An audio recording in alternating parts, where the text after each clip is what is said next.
Hello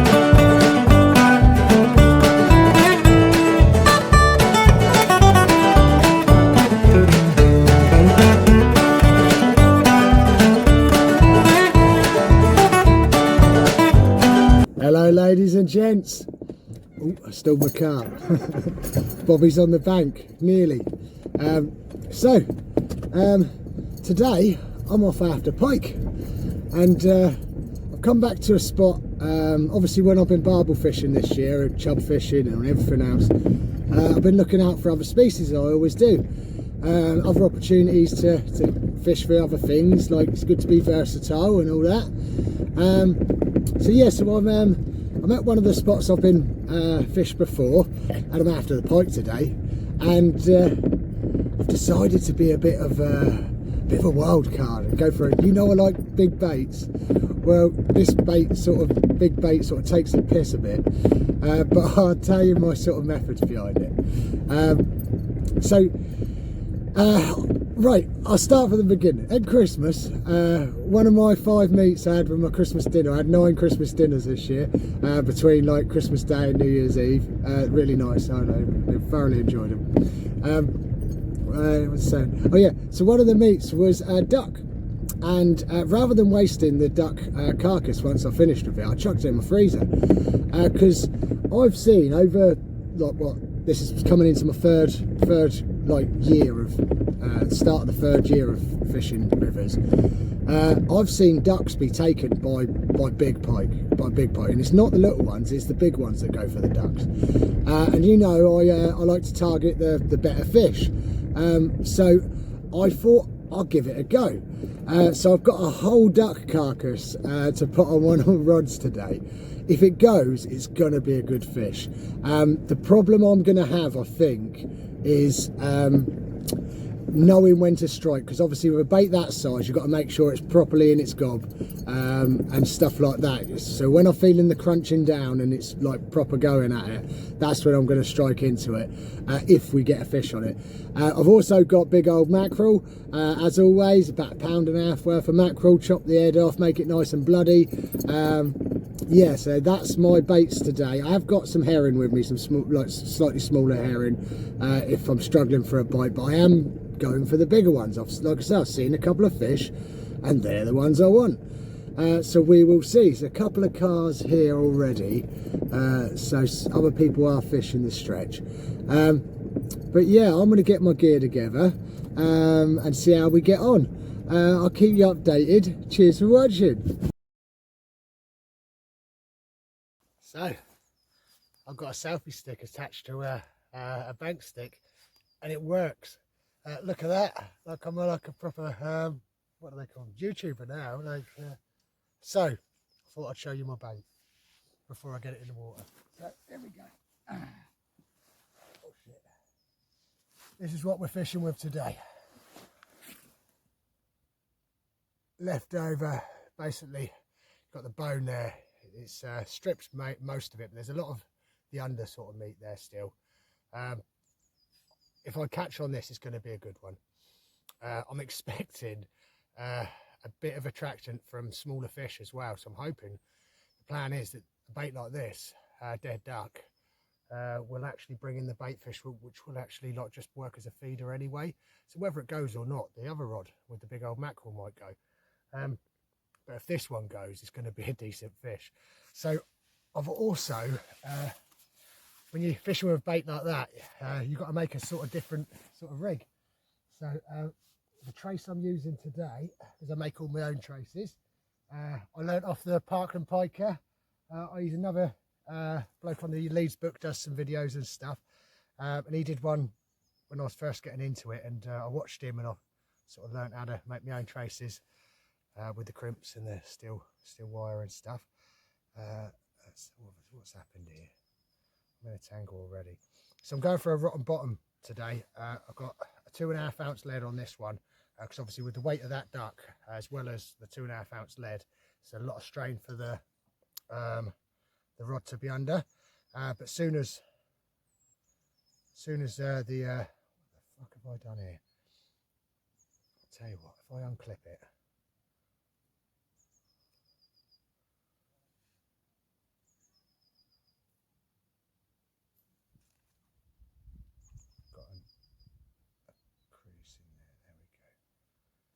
Not the most professional me, am I?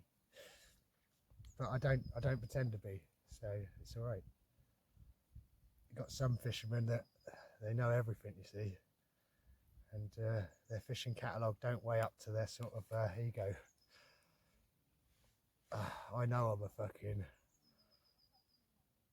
Oh, bloody hell. I know I cause a mess and make a scene. So I'm not ashamed to admit I'm learning. Like, right, here we go. So eventually... Got such a long trace. You'll see the size of this steel trace. It is a heaving one. Because obviously, not like with a big old saltwater mackerel, you haven't got as much like meat to dig into. So I've got a hook there, and the other hook is all the way around over here. And the trace carries on right up to a little tidy and a swivel, you see. So what I'm going to do is, I've got the big hook with one of the barbs. I'm going to find somewhere nice and meaty to put that. Let's go.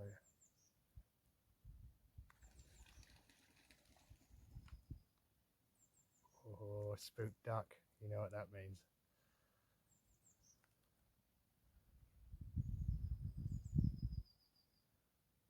It is actually quite difficult to get a grip, and might have to find some bone to get into. That goes round like that. And again. And the one with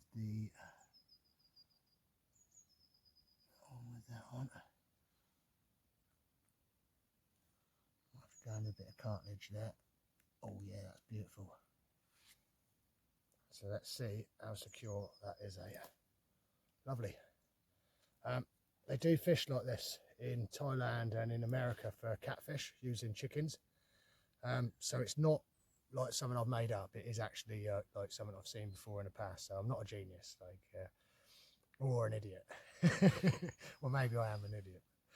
So yeah, so we've also got, find the rest of the, so I'm going to just clip that straight onto my quick thing, so straight on. Now whereas and then we've got my rotten bottom, so I've got 6 pound line with a 2.5 ounce lead, which will just clip onto here, like that. We've got movement in the water swim, you know. Little swirls. So that can slide up and down. You see, that can slide up and down freely. Right, moment of truth. Got a little bush down there, and it's going just down there. I'm not trying to hammer this out because obviously this is a sort of bait that's going to come flying off. This is where the 2 3/4 test curve rod's coming into their own as well. That's bowed. Yeah. Let's give it a go then, eh? And I'm going to fling it a bit upstream, knowing that it's going to drift a bit because it's quite deep here. And I can't do your sort of conventional cast. That needs tightening up. It's still struggling even from holding the weight of that. So I'll tighten it right up.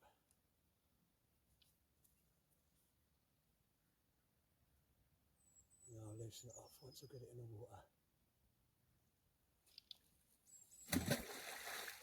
Well, it's out there.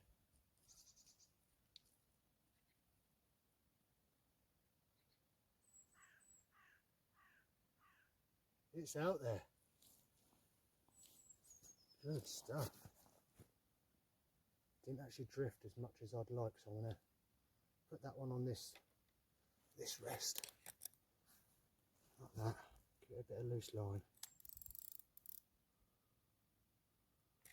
pull that back into the butt.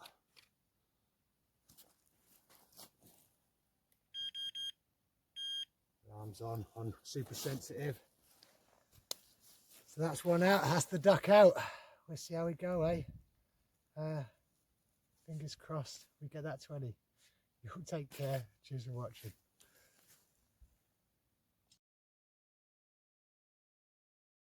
Alright, I'm back. So, second bait, second rod set up, and on to my old favourite, big old mackerel.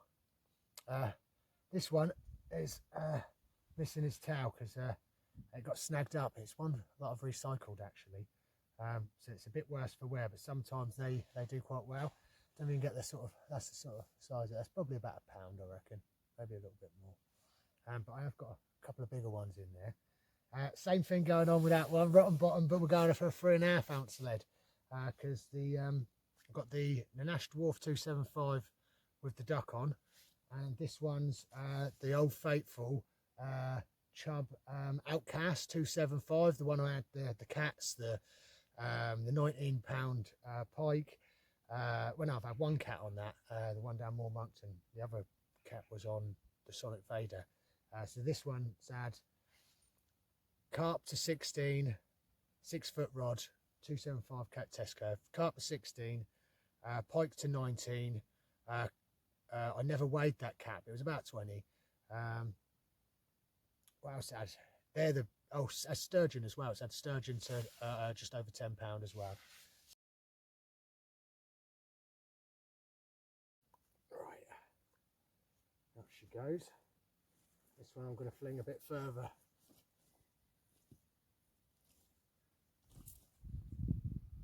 Use the weight of the fish, get a bounce.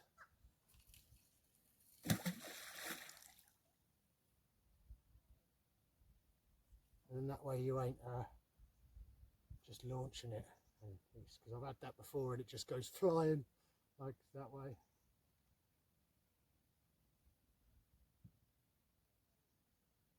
It is deep there. Water's quite low at the moment as well.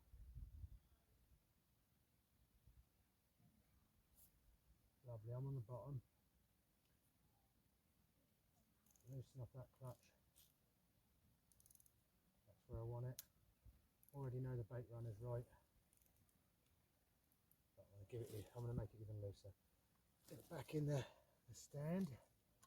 A little bit of slack.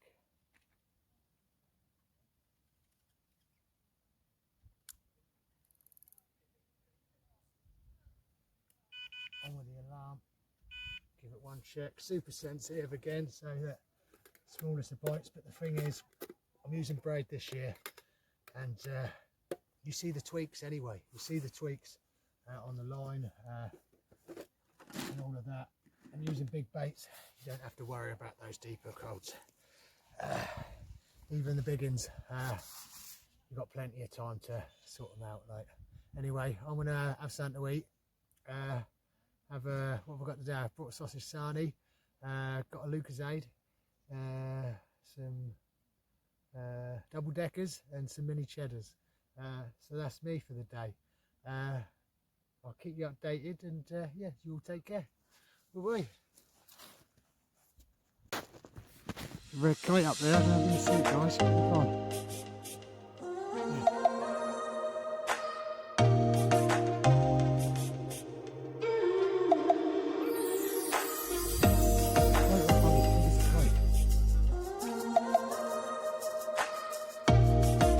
Geese coming over. Hey.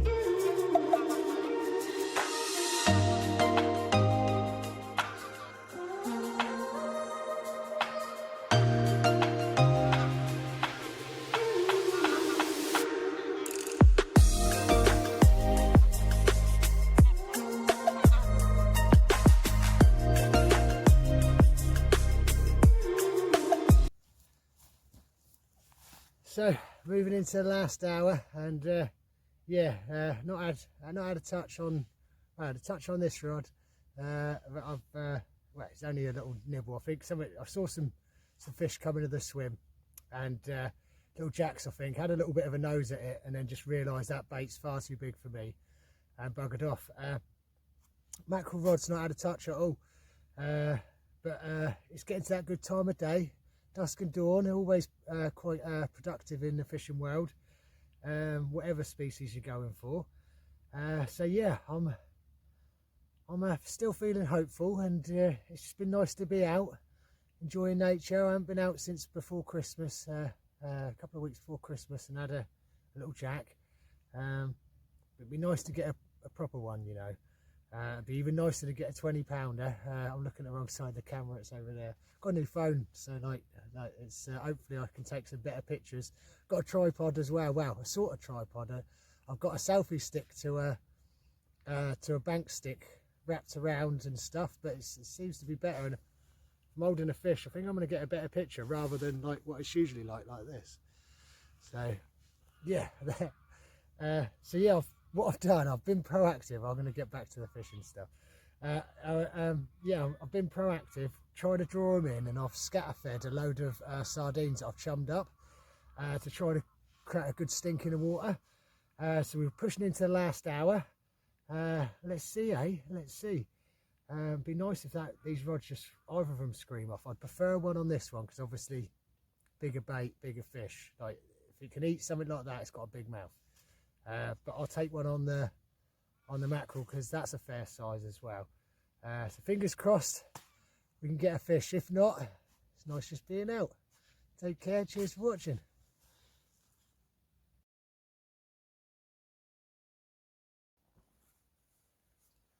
So then, ladies and gents, day 2 of pike fishing with duck. Nothing the other day, and some of the reason for that, I think, so the mackerel didn't get a touch. This one had a little bit, but I think it was just a jack that didn't fancy his chances with the size of that bait.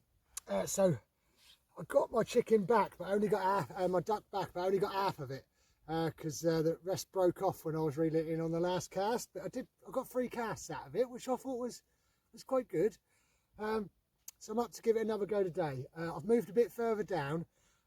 Main reason, when I came and spotted the fish that I'm after, there was a big feature in the water at the time, and it looks like that's gone now. When we had the floods, it probably got pulled away, or like with the water flow or something, or been removed, I don't know, but that's where it was hanging around. And I think it's not going to have gone far, so I've just gone a little bit further down and I'm going to give it a go. So let's get the duck out, eh? Alright, I'm going to launch it a bit further this time. I feel a bit more like confident with it now.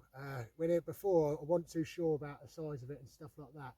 But now I've had a few casts of it, yeah, I'm going to launch it. So, wish me luck. I'm probably going to need it.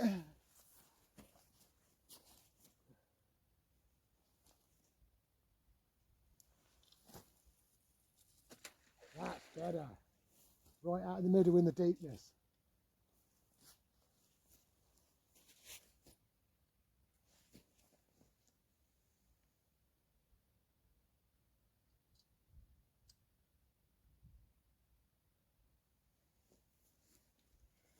Right, pop it down, check the clutches.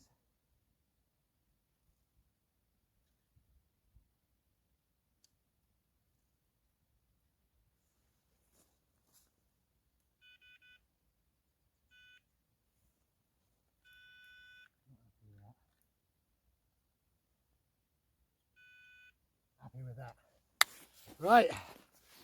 Well, let's see if we have any better luck today, eh? See you in a bit. Bye-bye. Hello, Mr. Swan. How's it going?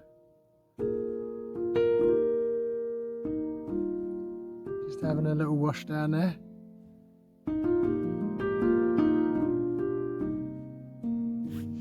Hey, let's have a look at you. You're only a youngster, aren't you? You're only a youngster. It's all right. Well, you don't have to be like that about it, do you? Hey?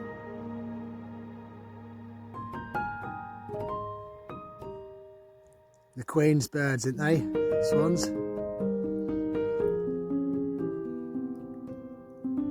Only a youngster, that one. Ain't got a pair. Ain't found a mate yet. I think it's like last year's cygnets. It's obviously out on its own. I think it's a female, to be honest. Its neck's not very fat. Got a bit of attitude on it.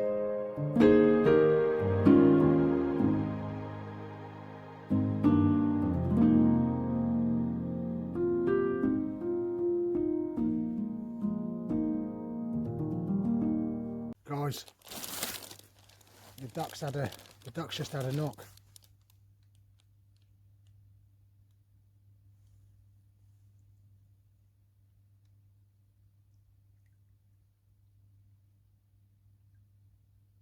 Just a quick psh, like it's being nosed around or something. That swan's not helping now. From just like he's not causing me any problems, but he's just hanging about a bit. Oh, he's buggering off now. But yeah, I had a knock. The swan was under the rods, come a bit higher up on the bank. The line's obviously towed out about halfway, so I know it wasn't the bloody the swan, and it just went one big knock. But pike aren't always as ravenous as what people think. They don't always just grab something and shoot off. There it went again.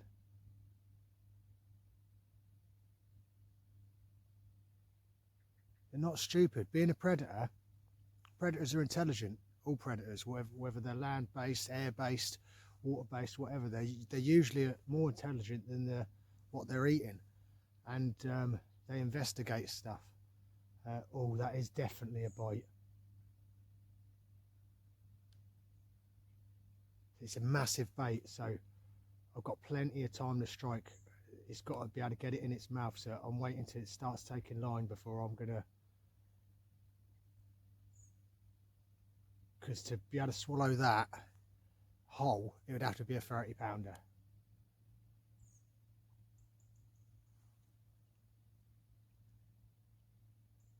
I'm just going to leave this camera running. I'll edit it later.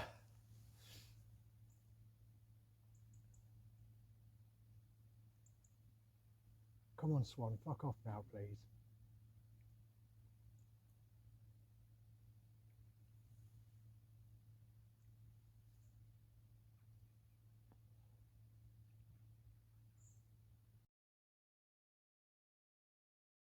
So, last minute swim change for the last hour. Mackerel's going out first.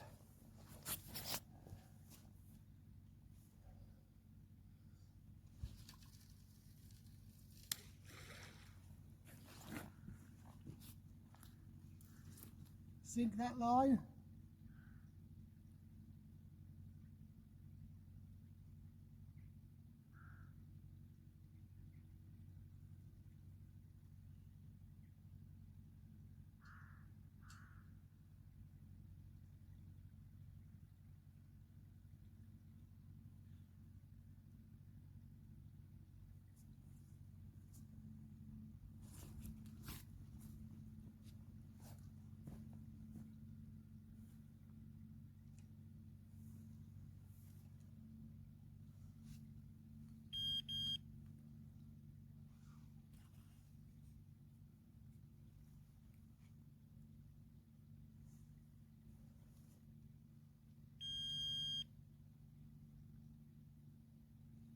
Not happy with it.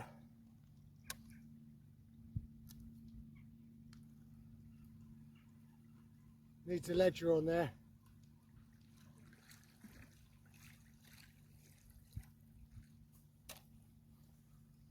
We'll get the duck out first, then we'll put a ledger on, eh?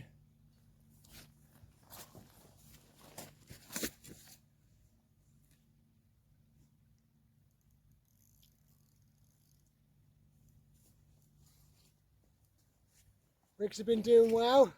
Duck's still on, as you can see. Looking a little bit worse for wear though. Yeah, I had 3 casts out of it yesterday. Second cast today. So I'm not gonna go far with it actually. I might just plop it down there.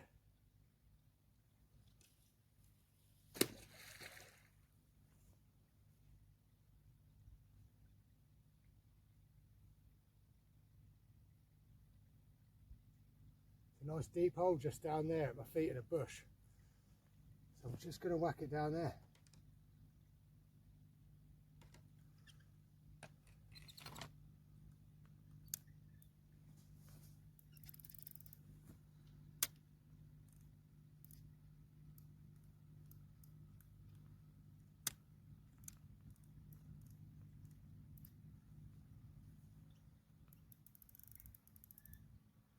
Lovely. So that's that one sorted. Just going to put a ledger on this one now. I'm not even going to go for a rotten bottom on it because I know it's quite clear out there. I've just this pegged before for barbel, so I know where the snags are.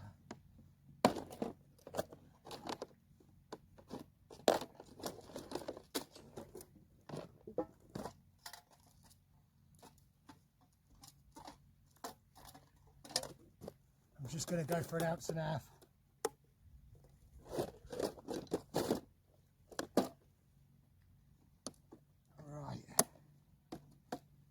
In a bit of a rush, as you can see, because I just want to get it out there.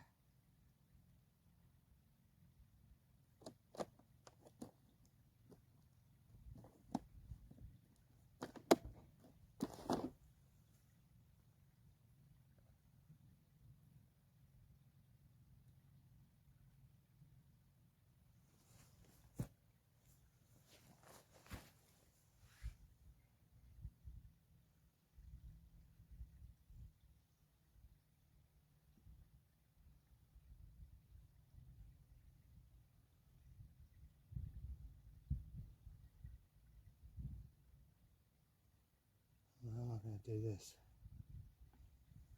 It's a different, wrong link. Whack it on there like that.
Still feels a bit tight, to be honest.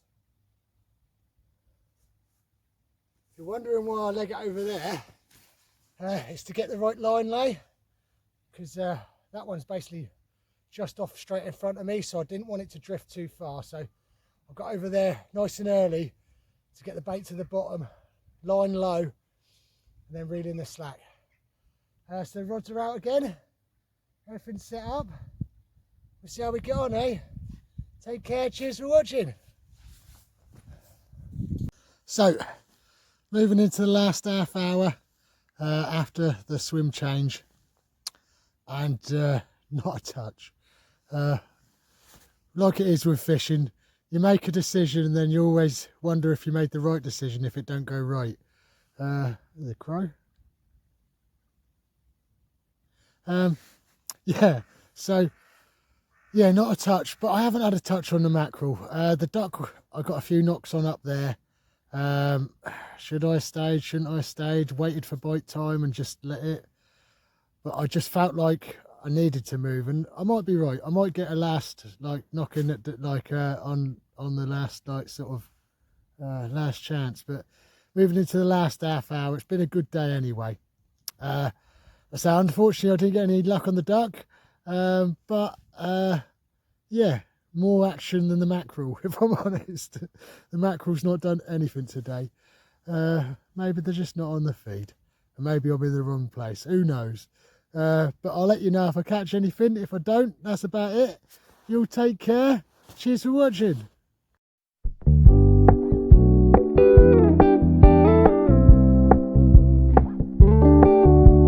Keep it low key, keep it softly spoken, with no strings tying you to me. I'm happy in your company with no emotion, 'cause my love deserves to be free.